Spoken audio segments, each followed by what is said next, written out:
gente, tudo bem? Então, a gente vai dar continuidade aos nossos conteúdos. E na aula de hoje, a gente vai estudar um pouco sobre a Primeira Guerra Mundial. Ela vai acontecer ali de 1914 até 1918. E quando a gente fala de uma guerra ou de um acontecimento muito grande, a gente tem que ver que é uma soma de fatores que vão fazer com que isso aconteça. E aqui eu trouxe dois fatores que vão ser decisivos para que a guerra aconteça. Um deles vai ser as rivalidades imperialistas, a busca por mercados consumidores, a busca por novos territórios. A Inglaterra estava como a super maior potência do mundo nesse momento e a Alemanha vinha ganhando espaço também. E aí a Alemanha começou uma disputa com a Inglaterra pela hegemonia política, econômica e marítima. Como eu falei, a Alemanha já estava chegando ali perto da Inglaterra em relação à economia, só que ela também queria a hegemonia política e a marítima, porque o sistema naval da Inglaterra era muito grande. Ela praticamente dominava os mares. E a Alemanha queria também essa hegemonia. E também vamos ter as disputas das colônias da Ásia e da África. A Inglaterra tinha várias colônias lá e ela não queria dar isso para ninguém. E a Alemanha vai querer chegar e pegar uma parte para ela também. E aí elas vão estar nessa disputa, nesse impasse. Outro ponto bastante importante vai ser o nacionalismo. O que é isso? A valorização pela sua nação. Vamos ter uma supervalorização da cultura, dos valores éticos e morais de uma nação. E cada nação vai procurar defender isso de alguma forma. Um exemplo que a gente vai ter vai ser o pan-germanismo e o pan-eslavismo, que vai ser a tentativa de anexar territórios em que existiam germânicos ou eslavos. E a França e a Inglaterra, nesse momento, vão estar quase em uma missão civilizadora. Eu falei para vocês que o nacionalismo é uma valorização da sua nação. Então, a França e a Inglaterra, elas vão se achar como a superior. E elas vão querer levar, entre aspas, civilização àqueles países que não tinham ou que não iam conseguir chegar sozinhos. E aí nós vamos falar um pouco da Alemanha. A Alemanha de Otto von Bismarck progrediu bastante. Por quê? Porque ele tinha uma política de paz que ele queria que antes da Alemanha entrar em algum conflito, ela se progredisse mais, estivesse bastante evoluída. Então, o que ele fazia? Ele procurava aliados a fim de evitar o isolamento da Alemanha em caso de guerra. Ele tentava meio que manter a paz. Só que nós vamos ter a entrada do novo imperador, o alemão Guilherme II, e ele vai começar uma política de expansão territorial, que ia contra tudo isso que Otto von Bismarck queria. E aí vamos começar a corrida armamentista. O que é? Os países europeus investem mais nas forças armadas, influenciadas justamente pelo civismo e patriotismo, querendo defender suas nações. E esse período ficou conhecido como paz armada, porque foi aquilo. Ninguém estava em guerra, mas eles estavam sentindo que a guerra estava próxima. Então, eles começaram a se preparar. E ao começar a se preparar, nós vamos ter o sistema de alianças, que nada mais é a formação de grupo de países com objetivos de unir força e assumir o compromisso de ajuda mútua. Nós vamos ter dois grandes grupos. De um lado, nós vamos ter os países aliados, que vai ser a Inglaterra, a França e a Rússia. E do outro, nós vamos ter a Tríplice Aliança, que vão ser as potências centrais, que vai ser a Alemanha, a Áustria, a Hungria e a Itália. A Itália está aqui com esse pontinho do lado porque a gente vai ver que ao decorrer da guerra ela vai mudar de lado. E aí, como funcionava esse sistema de aliança? Por exemplo, se a Inglaterra tentasse invadir a Alemanha, a Itália ia lá e ajudar a Alemanha. Se a Alemanha tentasse invadir a Inglaterra, a França ia lá e ajudar a Inglaterra. Então, é um compromisso de ajuda mútua. Eles vão estar lá juntos, preparados para que se alguma coisa acontecesse.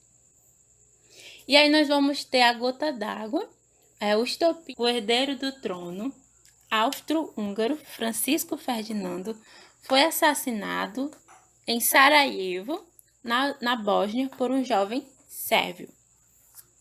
E o Império Austro-Húngaro vai responsabilizar o governo sérvio pelo atentado.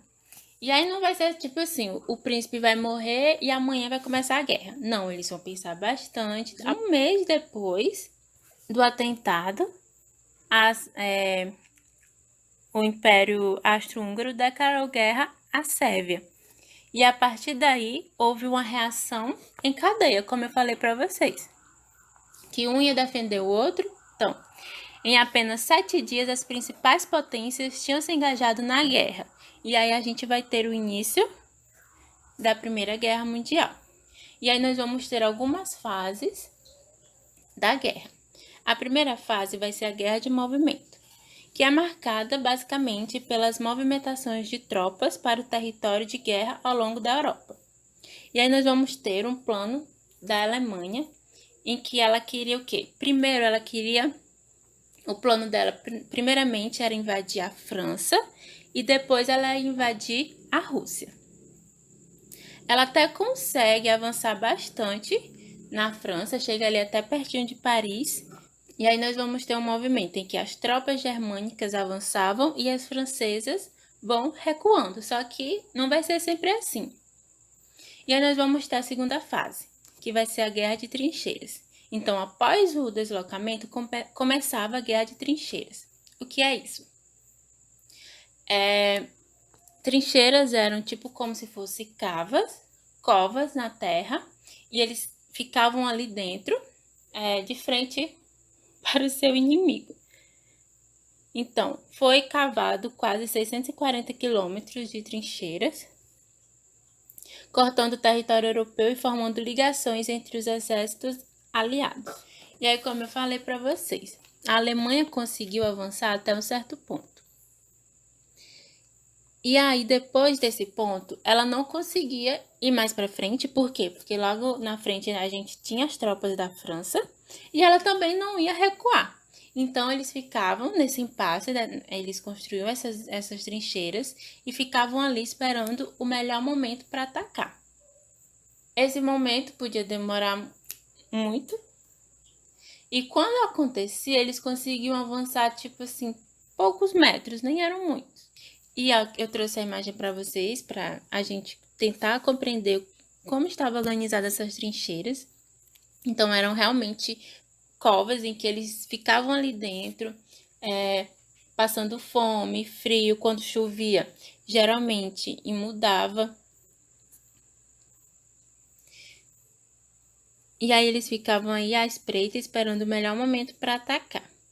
Também foi um momento em que ou você morria pela guerra ou você morria pelas doenças, porque eles viviam em condições insalubres. Várias epidemias foram se alastrando entre essas pessoas. Eles tinham que conviver com cadáveres cadáveres do lado. Então foi um momento da guerra bastante difícil. E aí eles ficaram nesse impasse por quase 3 anos, nessa guerra de trincheiras. E aí nós vamos ter uma mudança com a entrada dos Estados Unidos e com a saída da Rússia. Então a Rússia, no país dela lá, vai viver uma crise, vai estar vivendo uma crise, vai começar a Revolução Russa. Então, ela vai forçar a saída da guerra e ela vai assinar separadamente, somente ela, um tratado com a Alemanha de paz. Então, a Rússia sai da guerra. E, em contrapartida, os Estados Unidos entram do lado dos aliados. E aí nós temos a entrada dos Estados Unidos ao lado da Tríplice Entente, após os alemães bombardearem um de seus navios. E os Estados Unidos entrando na guerra vai ser um novo fôlego. Por quê? Porque os países que já estavam na guerra, eles já estavam cansados, suas tropas já estavam cansadas, e vai chegar uma nova que não estava participando da guerra e que vai representar justamente isso. E aí, no mesmo período em que os Estados Unidos entram na guerra, um navio também do Brasil vai ser bombardeado. E aí nós vamos ter a participação do Brasil na guerra. O Brasil não vai participar tão ativamente na guerra, mas ele contribuiu enviando esforços para as frentes de batalha, como cruzadores, contra-torpedeiros e navios auxiliares, aviadores, oficiais e 86 médicos. Essa vai ser a ajuda do Brasil na guerra. E aí, como eu disse para vocês, a entrada dos Estados Unidos significou bastante. Por quê? Ele vai romper com o equilíbrio que estava até o momento.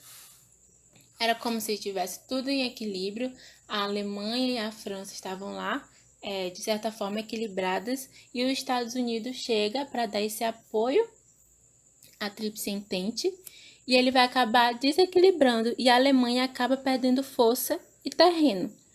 E também a Alemanha, no território dela, estava com vários problemas internos, como manifestações, greves e a renúncia do imperador alemão, o que acabou causando um conflito, e a Alemanha acaba declarando armistício, que é o quê?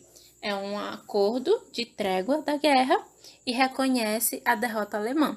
Então, no dia 11 de novembro de 1918, nós temos o fim da Primeira Guerra Mundial.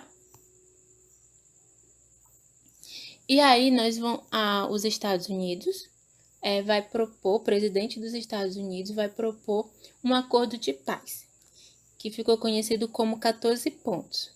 Ele defendia uma paz sem vencedores, ou seja, ele dizia que não vai ter vencidos nem vencedores. Só que esse acordo não vai ser aceito. O que vai ser aceito vai ser um tratado imposto pelos vencedores, que vai ficar chamado como... vai ficar conhecido como Tratado de Versalhes, que vai ser um acordo para desarmamento alemão e reparação das perdas materiais. Ou seja, a guerra aconteceu. A gente tem que achar um culpado para essa guerra. Então, vamos colocar a culpa toda na Alemanha. Então, a Alemanha ficou responsabilizada pela guerra e também vai ser responsabilizada pelos danos que a guerra deixou. Então, esse tratado vai ser baseado na cláusula de culpa de guerra e a Alemanha vai ter que pagar indenização aos aliados. Além disso, vai ser desses territórios coloniais, devolver a região da Alsácia-Lorena para a França, a redução do exército alemão ao máximo de 100 mil homens e proibição de indústria bélica. Então, no fim, a Alemanha saiu humilhada, totalmente acabada, e ainda tendo todo esse prejuízo em ter que pagar indenizações milionárias para os países participantes da guerra. E aí nós vamos ter o mundo após a guerra. Depois da guerra vamos sofrer grandes transformações, como econômicas, tecnológicas, e uma delas vai ser que vão surgir novos estados e vamos ter o fim de grandes impérios.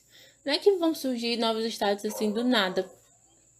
Basicamente, esses impérios vão ser desfeitos e vão ser divididos em novos territórios, em novos estados. Nós vamos ter as consequências econômicas, em que os países da Europa só vão sofrer certo declínio econômico, como a Inglaterra, a França. Eu não disse para vocês, lá no começo a gente não comentou que a Inglaterra nesse momento era a grande superpotência, Então, ela vai sair um pouco enfraquecida da guerra, porque ela estava envolvida diretamente. E aí nós vamos ter a ascensão dos Estados Unidos. Os Estados Unidos antes não era os Estados Unidos que a gente conhece hoje, com toda essa influência. Mas depois da Primeira Guerra Mundial, ele vai se tornar esses Estados Unidos. Então, ele sai da Primeira Guerra como uma das grandes potências do globo. E aí, basicamente, nós vamos ter o avanço da ciência e da tecnologia. Vamos ter um avanço muito grande na indústria bélica, avião com uso militar, armas mais rápidas e de maior alcance. Então, por hoje é só. Espero que tenha ficado claro e até a próxima aula.